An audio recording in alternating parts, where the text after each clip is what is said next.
राहुल मंडी में फल खरीदने आया था, मगर सब्जी मंडी में अपनी तलाकशुदा पत्नी को सब्जी बेचते देखकर ठिठक गया। रानी के सामने ज़मीन पर थोड़ी सी सब्जी रखी हुई थी और वो उदास बैठे ग्राहक का इंतजार कर रही थी।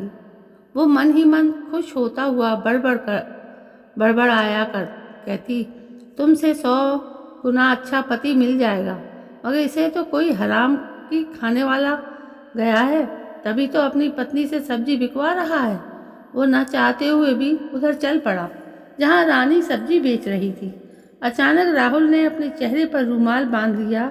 वैसे ही वो 8 सालों में बहुत बदल गया था। थोड़ा मोटा हो गया था, रंग भी साफ हो गया था।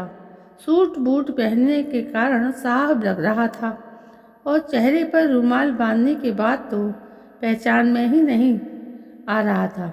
वैसे भी वो 8 सालों के बाद बहुत बदल गया था। थोड़ा मोटा हो गया था, रंग भी साफ हो गया था।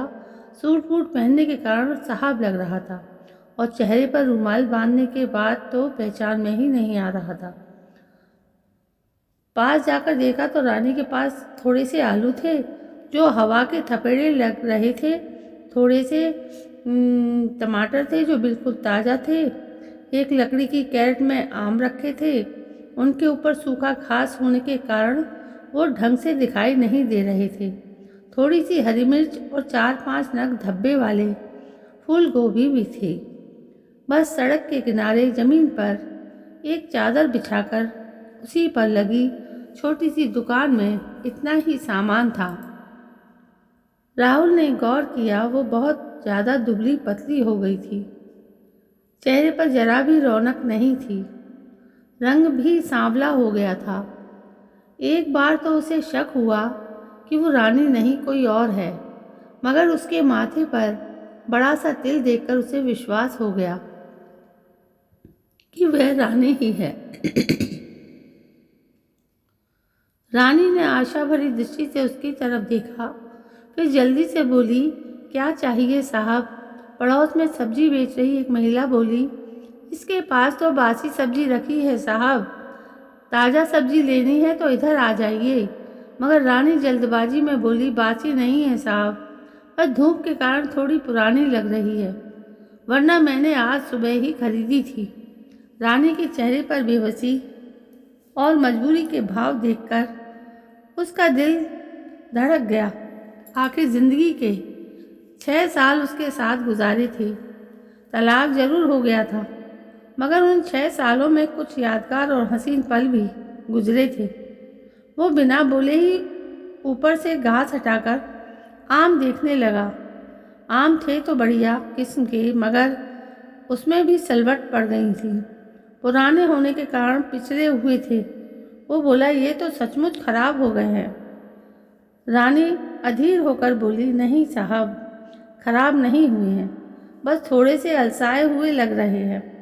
ले लो ना साहब, शाम का वक्त है, सस्ता लगा दूंगी। वो वहाँ से जाने का नाटक करते हुए वो बोला, मैं जानता हूँ ये खराब हो चुके हैं, छिलका उतार कर देखो, अंदर से काले पड़ गए हैं। वो गिड़गिड़ाते हुए बोली, आप एक आम खाकर तो देख लो, अगर खराब लगे तो मत लेना। तो दिन से बेटे की तबीयत खराब चल रही है, इस कारण दुकान ढंग से नहीं लगा पा रही हूँ। बेटी का नाम सुनते ही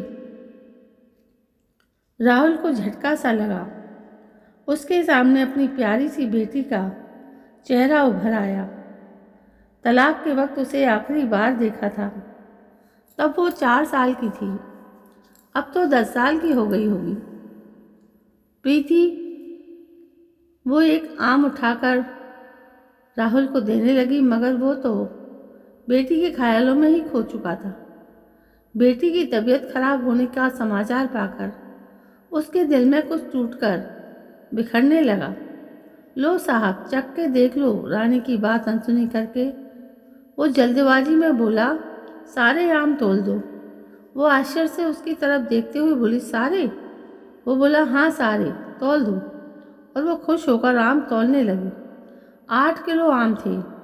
वो 2 थैलियों में डालकर उसे देते हुए बोली, 100 रुपये किलो बेच रही थी, मगर आप 80 रुपये किलो ले जाइए।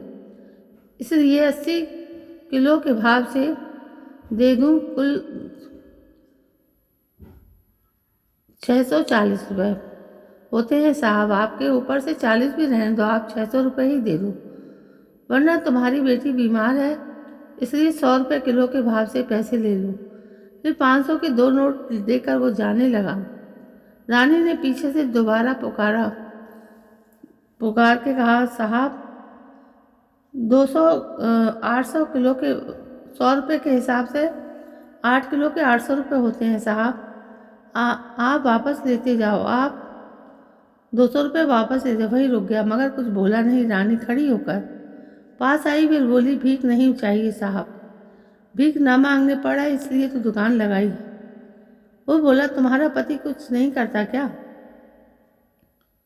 वो उसके हाथ में रखते हुए बोली, पति से 2 साल पहले तलाक हो गया था साहब। वो चल पड़ा, फिर चलते चलते बोला, तुम जैसी खुददार औरत के साथ तुम्हारे पति ने जरूर कुछ गलत किया होगा, तभी रिश्ता टूट गया। वो बोली, पीछे से बोली, नहीं साहब, पति अच्छा था, बस दिन खराब था। अब वो रुक ना सका, जल्दी से वहाँ से दूर अपनी गाड़ी के पास चला गया। उसने पीछे मुड़कर देखा, रानी अपनी दुकान समेट रही थी।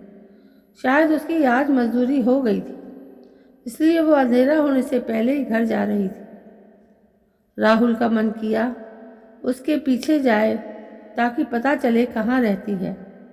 उसका प्रीति को देखने का मन भी कर रहा था, इसलिए उसके दिल में एक खिंचाव सा महसूस होने लगा। रानी ने तलाक के बाद किसी पुरुष से शादी नहीं की थी, ये बात भी उसके दिल में खटक रही थी। जब वो अपनी बची हुई सब्जी को एक झोले में रखकर घर की तरफ चल पड़ी, राहुल पैदल ही उसके पीछे हो लिया और उससे काफ़ी दूरी का फासला तय बना कर चल रहा था कि वो उसे देख ना पाए। राहुल के दिमाग में एक ही सवाल बार बार शोर मचा रहा था कि रानी कानपुर में कैसे आई। उसका घर तो दूर एक गांव में था, वहाँ उसके 2 भाई थे, उन्होंने बहन को अकेला कैसे छोड़ दिया। तलाक के वक्त वो बड़े उछल रहे थे। राहुल को रानी के जवाब से थोड़ी तसल्ली थी कि पति अच्छा था साहब, बस दिन ही खराब थे, मतलब वो आज भी उसे बुरा नहीं मानती। अचानक चलते चलते राहुल का दिल भर आया, आंखों से आंसू झलक आए। उसे याद आया जब एक रात रानी ने कहा, आप मेरे स्वाभिमान की रक्षा कर लेना जी, बाकी आपके साथ रहकर मैं सब कुछ सहन कर लूँगी। वो उसके स्वाभिमान की रक्षा नहीं कर पाया था। राहुल के सामने उसकी भाभी ने उसे जलील किया करती। वो चुपचाप खड़ा सुनता रहता था। वो खुददार थी, बिना गलती के सर झुकाना जरा सा भी पसंद नहीं था, इसलिए वो अपने मायके चली आई थी। उसके बाद भाभी की बातों में आकर राहुल ने उसे तलाक का नोटिस भेज दिया और उसकी दूसरी गलती तो रिश्ता ही तोड़ दिया। वो भाई और भाभी की बहुत इज्जत करता था, इसलिए उसे ज़्यादा भाभी पर भरोसा था। रानी के साथ उसके जीवन के 4 साल बहुत अच्छे गुजरे थे, मगर 5वें साल कलह होने लगी थी। भाभी जब किसी बात पर प्रीति को थप्पड़ लगा देती तब रानी को जरा भी अच्छा नहीं लगता था। इसी बात पर कलह बढ़ जाया करती थी। कलह और झगड़े के कारण रानी अलग होने का दबाव बना रही थी, जो राहुल को जरा भी पसंद नहीं था। राहुल के भाई और भाभी नहीं चाहते थे कि पुश्तैनी दुकान का बंटवारा हो, वो अकेले ही सब कुछ हड़पना चाहते थे। वो भाई के साथ दुकान पर बराबर काम करता था, मगर जब उसे और रानी को पैसे चाहिए होते थे तब भाभी से मांग कर लेने पड़ते थे। यह बात रानी को अच्छी नहीं लगती थी। रानी ने एक मेडिकल स्टोर में कुछ दवाई ली, फिर एक गली में चली। राहुल निश्चित फासला बनाकर उसके पीछे पीछे चल रहा था। चलते चलते वो शहर के बाहर की बस्ती में आ गया। कुछ दूर चलने के बाद वो एक पुराने से घर में प्रवेश कर गई, जिसमें कमरों के नाम पर 2 खंडहर से कमरे थी। वहाँ बाहर चौक में 2 खटिया डाली हुई थी। एक पर प्रीति लेटी हुई थी और दूसरी खाट पर एक बुढ़िया लेटी थी। राहुल ने देखा कि देख के पहुँचते ही वो बुढ़िया उठकर बैठ गई। उसने बुढ़िया का चेहरा देखा तो पहचाना सा लगा। वो रानी की माँ थी, यानी राहुल की सास। साथ ही प्रीति भी उठ गई थी। वो पहले से बड़ी हो गई थी इसलिए, लेकिन बहुत कमज़ोर लग रही थी। उस पर नजर पड़ते ही राहुल के दिल से झरना बहने लगा। उसका दिल किया कि जाकर प्रीति को अपने सीने से लगा ले। वो बेचैन होकर बहुत टाइम तक प्रीति को देखता रहा और उसकी आंखों से आंसू बहते रहे, मगर वो लाख चाहकर भी घर के अंदर नहीं जा सकता था। जल्दी ही वो वापस लौट गया। उसे भाभी पर बार बार गुस्सा आ रहा था, जिसने उसके हंसते खेलते घर को बर्बाद कर दिया था। तलाक के समय भाभी कहती थी कि जल्दी ही तुम्हारी दूसरी शादी कर दूंगी, मगर 8 साल हो गए भाभी ने अभी तक कुछ नहीं किया। अभी तक ही जी रहा था। इस शहर में अकेला ही रहता हूँ। यहाँ उसके भाई ने एक दुकान और 2 बेडरूम का घर खरीद कर दे रखा था ताकि धंधे को और आगे बढ़ाया जा सके। राहुल अकेला ही वो दुकान चला रहा था।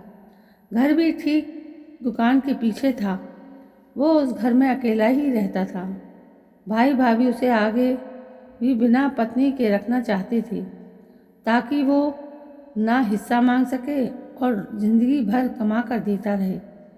उसका भाई हर हफ्ते दुकान पर आता और बचत के सारे पैसे लेकर चला जाता था।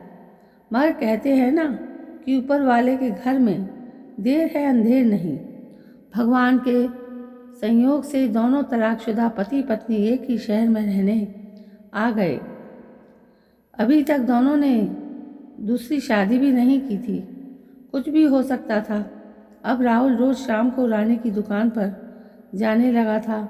रूमाल से चेहरा ढककर वह दुकान पर जाता था और ढेर सारी सब्जी और फल खरीद कर लाता था ताकि रानी ढंग से प्रीति की परवरिश कर सके। वो दिन भर बहुत सोचता था, मगर बिना चेहरा ढके रानी के सामने जाने की उसकी हिम्मत ही नहीं होती थी। जो सब्जी खरीद कर लाता था, जितनी ज़रूरत होती थी उतनी सब्जी रख लेता था और बाकी बची सब्जियां को आवारा पशुओं को खिला दिया करता था। कुछ दिनों बाद जब राहुल का भाई हिसाब लेने के लिए दुकान पर आया, तब उसने पूछा कि बचत के पैसे कहाँ गए।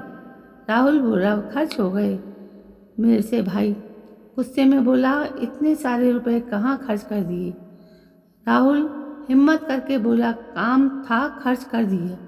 भाई नाराज होते हुए बोला, आज तक तुमने तो कभी भी फालतू खर्च नहीं किया, अब तुम्हारे अंदर कौन सा ऐप आ गया है। राहुल बोला, गुस्सा क्यों कर रहे हो भाई, कमाई भी तो मैंने ही थे, इसलिए खर्च कर दिए। मेरी भी ज़रूरत है। भाई गुस्सा होते हुए बोला, तुम्हें शर्म नहीं आती जो मुझसे जबान लड़ा रहे हो। राहुल शांति से बोला, जुबान नहीं लड़ा रहा हूँ, शांति से एक बात बोल रहा हूँ। मैं कमाता हूँ तो खर्च भी कर सकता हूँ। ये घर और दुकान तो आपने मेरे नाम ही खरीदी है ना, इसलिए ये अब मुझे दे दीजिए। आपके पास पुश्तैनी घर और बड़ी दुकान है, उसकी कीमत यहाँ से बहुत ज़्यादा है। आप पुश्तैनी ज़मीन जायदाद रखिए और ये छोटा सा घर और दुकान आप मुझे दे दीजिए। अब मैं अकेला ही जीना चाहता हूँ। भाई बोला, तू कैसी बात कर रहा है, मैं तुझे अकेले कैसे छोड़ सकता हूँ। अभी तो मुझे तेरी शादी करानी है, तेरा फिर से घर बसाना है। राहुल बोला, अब मेरी झूठी फिक्र करना छोड़ दो। आपने और भाभी ने मिलकर मुझे मेरी बीवी से अलग कर दिया और आप दोनों ने मेरा बसा बसाया घर उजाड़ दिया। 8 साल हो गए मेरी शादी को टूटे हुए, कहीं शादी की बात चलाई आपने? आप दोनों मेरी शादी करवाना ही नहीं चाहते थे, मुझे सिर्फ नौकर बनाकर रखना चाहते हैं। अगर पापा मेरी शादी करवा कर नहीं मरे होते तो मेरी शादी भी नहीं होने देते आप दोनों को। तो फ्री में एक नौकर मिल गया था, साथ में मेरी प्रॉपर्टी भी मिल गई है। आप क्यों मेरी शादी करेंगे? अब मैं खुद अपनी शादी कर लूँगा। आप दोनों भगवान के लिए अब मुझे मेरे हाल पर छोड़ दीजिए, और अगर कुछ और गलत करने के बारे में सोचा भी तो मैं गांव में आकर भी सारी प्रॉपर्टी में हिस्सा करवा लूँगा। बड़ा भाई अब समझ चुका था कि उसकी चालबाजी पकड़ी गई है। अब उसकी और उसकी बीवी की यहाँ पर दाल गलने वाली नहीं है। झूठे रिश्ते का नकाब उतर चुका था। भाई का हिस्सा मारकर अपने बेटे के लिए ज़्यादा प्रॉपर्टी छोड़कर जाना चाहता था, मगर उसका ये सपना पूरा नहीं हुआ और वो चुपचाप वहाँ से निकल आया। अब राहुल भाई और भाभी के चंगुल से निकल चुका था। वो मन में विचार कर रहा था, उसे रानी और अपनी बेटी की बहुत याद आ रही थी। इसलिए दोपहर के समय ही वो रानी की दुकान पर जा पहुंचा। उसने देखा कि आज रानी ढंग के कपड़े पहनकर बैठी थी, मगर उसकी आंखों में चिंता और उदासी साफ झलक रही थी। करीब जाते ही बोला, आपकी बेटी अब कैसी है रानी? उसे गहरी आंखों से घूरते हुए बोली, क्यों, वो आपकी बेटी नहीं है? अचानक वो चौंक पड़ा। मुंह पर रुमाल बंधे होने के बाद भी रानी ने उसे कैसे पहचान लिया? रानी उसकी आंखों में देखते हुए बोली, रोज उसका हालचाल पूछने के लिए चले आते हो, मिल क्यों नहीं लेते हो प्रीति से? क्या आपके भाई और भाभी ने मना किया है कि अपनी बेटी से ना मिलो?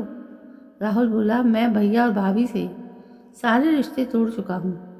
रुमाल चेहरे से हटाते हुए बोला। वो भरी हुई आंखों से रानी से बोला, बहुत मन करता है उससे मिलने का रानी।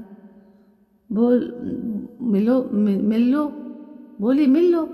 मैंने कब मिलने से मना किया है? रिश्ता तो मुझसे टूटा है, बेटी से थोड़ा ना टूटा है। राहुल बोला, तुमने मुझे कैसे पहचाना रानी?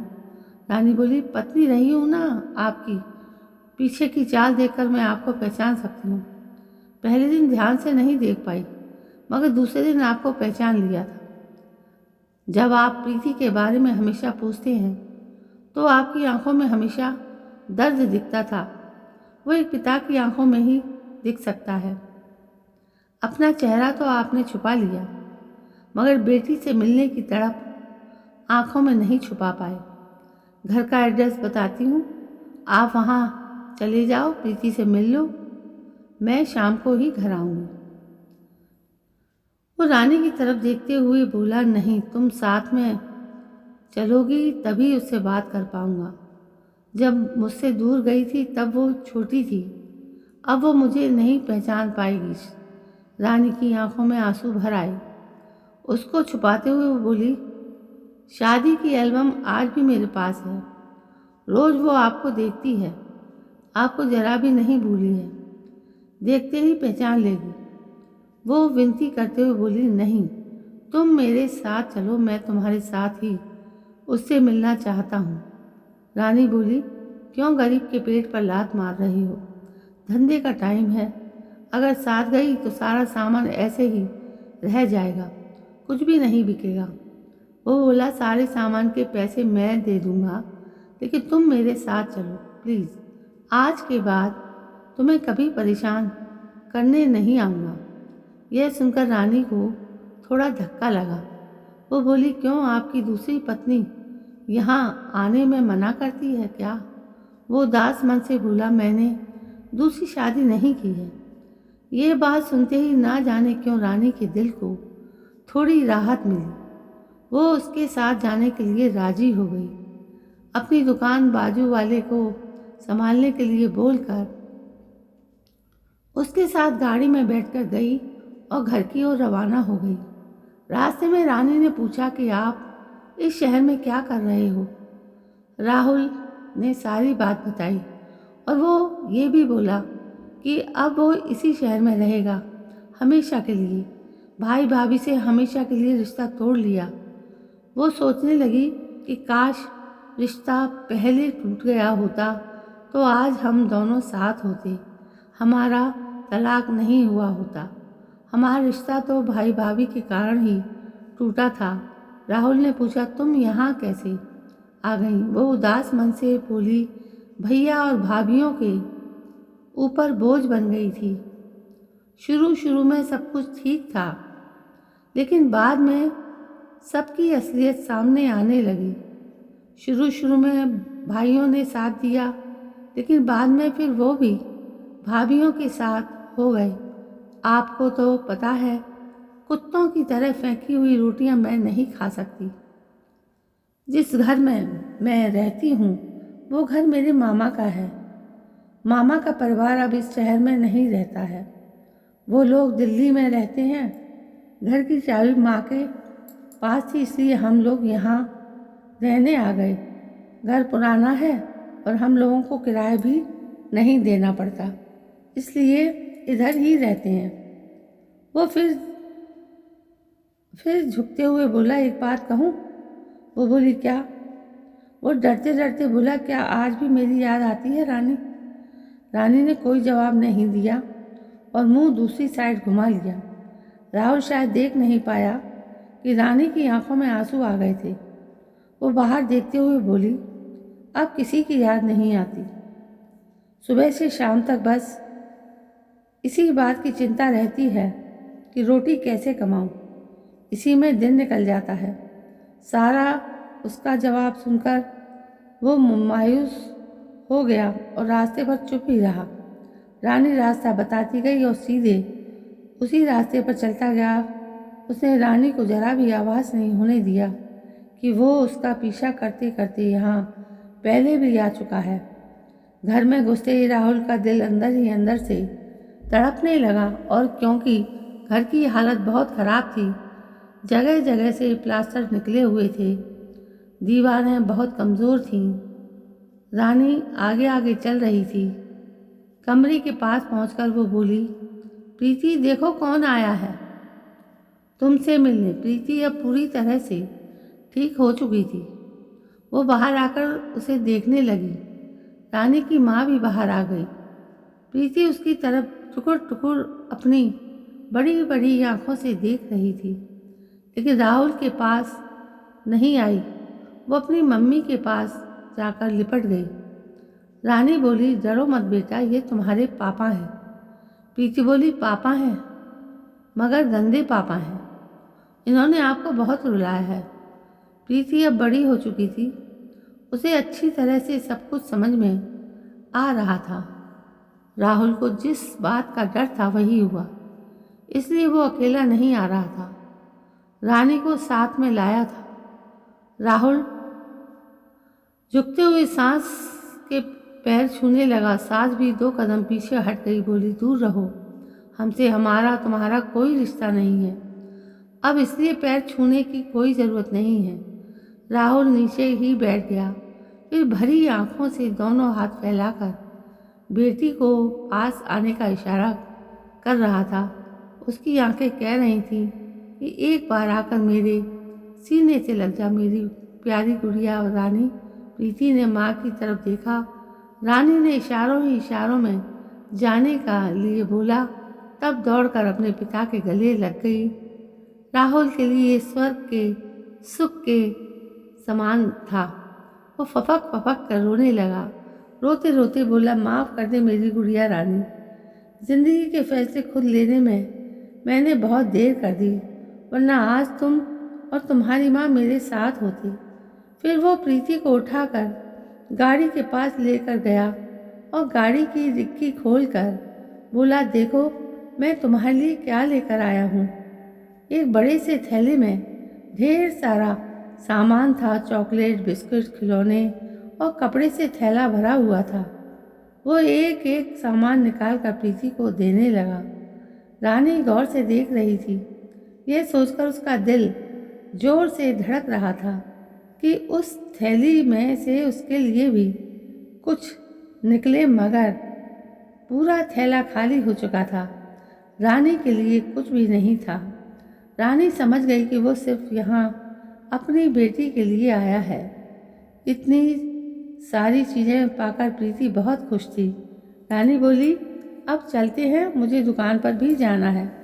राहुल प्रीति के सर पर हाथ फेरते हुए बोला, मैं फिर आऊँगा बेटा। रानी चुपचाप उसके बगल में बैठ गई। दोनों चुप थे। रानी सोच रही थी, इतना सब कुछ बिटिया के लिए लाए थे, उसमें से कुछ निकाल कर मेरा दिल रखने के लिए भी दे देती। तलाक हो जाने से थोड़े ही सब खत्म हो जाता है। वो गाड़ी चलाते हुए बोला, एक बात पूछूं? वो बोली, क्या? अगर तुम्हारे लिए कोई चीज़ लाता तो क्या तुम ले लेती? रानी तिरछी नज़रों से उसे देखने लगी और फिर बोली, जब लाते फिर देखते, अब छोड़ो। वो जल्दबाजी में बोला, लाया हूँ, तुम वादा करो कि तुम ले लोगी, मना नहीं करोगी। रानी का दिल जोर जोर से धड़कने लगा। वो सोचने लगी कि ऐसी क्या चीज़ लाया है जो देते हुए इतना घबरा रहा है। वो अपने अंदर की बेचैनी को छुपाते हुए बोली, लाओ, दे दो। अब इतने प्यार से लाए हो तो मना कैसे कर सकती हूँ, मगर दोबारा कुछ लाए तो नहीं लूँगी। राहुल ने जेब से निकालकर मुट्ठी बांध कर उसकी तरफ दे दिया। रानी धड़कते दिल से हाथ आगे किया और राहुल ने जब उसके हाथ में वो चीज़ रखी तो वो खुशी से उछल पड़ी। कोई ऐसी वैसी वस्तु नहीं थी, वो एक मंगलसूत्र था। राहुल का दिल धक धक कर रहा था। घबराहट के मारे उसने साइड में गाड़ी रोक दी। रानी आश्चर्यचकित होकर बोली, क्या है? राहुल बोला, मना मत करना, नहीं तो मेरा दिल टूट जाएगा। बड़ी आस के साथ लाया हूँ। मैं अपनी सारी गलतियों की तुमसे माफ़ी मांगता हूँ। मैं बहुत बड़ा मूर्ख था, इसलिए मुझे अपनों ने ही छल लिया और मेरी बेटी पत्नी से दूर कर दिया था। जब जब तुम्हें मेरी ज़रूरत थी तब मैं तुम्हारे साथ खड़ा नहीं था, लेकिन जब अब मैं वादा करता हूँ कि तुम्हारा हाथ कभी नहीं छोड़ूंगा। ये साथ अब मेरे लिए मरने के बाद ही छूटेगा। अब हम फिर से नया घर बसाएंगे, जहाँ प्रीति की अच्छी परवरिश और सासू माँ का बुढ़ापा संवारे। अचानक हुए इस वाक्य से रानी स्टैचू बन गई और वो कुछ बोल नहीं पा रही थी, बस एक टक मंगलसूत्र को निहार रही थी। राहुल बोला, रानी मैं तुम्हारा वही राहुल हूँ जिसके हाथ का तकिया बनाए बिना तुम्हें नींद नहीं आती थी। प्लीज़ मना मत करना। मैं तुम्हें ऐसी ज़िंदगी जीते हुए नहीं देख सकता। जब से मैं तुम्हें इस हालत में देखा है, मैं रोज़ रोता हूँ। कहते हुए रोने लगा। रानी मंगलसूत्र को मुट्ठी में बंद करते हुए बोली, तलाक के कागज़ों का क्या होगा? फाड़ देंगे। राहुल रोते हुए बोला। रानी उसे वापस मंगलसूत्र देने लगी। राहुल ने बहती आंखों से उसे देखा और दोनों हाथ जोड़कर रानी बोली, आपने हाथों से पहना दो। इतना सुनते ही राहुल खुशी से उछल पड़ा और मंगलसूत्र लेकर तुरंत रानी को पहना दिया। वो खुशी से पागल हो गया। गाड़ी स्टार्ट करके चलने लगा। रानी ने उसका हाथ पकड़ लिया, बोली, अब दुकान पर नहीं जाना, अपने घर ले चलो। राहुल ने वापस गाड़ी रानी के घर की तरफ घुमा दी और प्रीति और अम्मा को गाड़ी में बिठाया और अपने मकान की तरफ चल दिया, क्योंकि अभी तक वो मकान ही था। जब रानी के पैर पड़ेंगे तब वो मकान से घर बनेगा। अगर आपको ये कहानी पसंद आई है तो वीडियो को ज़रूर लाइक कीजिए और अपने दोस्तों में शेयर कीजिए। दोस्तों, कैसी लगी आपको ये कहानी? यदि कहानी पसंद आई तो मेरे चैनल को सब्सक्राइब करना ना भूलें। कल मैं फिर हाजिर होती हूँ नई कहानी को लेकर। तब तक के लिए जय हिंद, वंदे मातरम।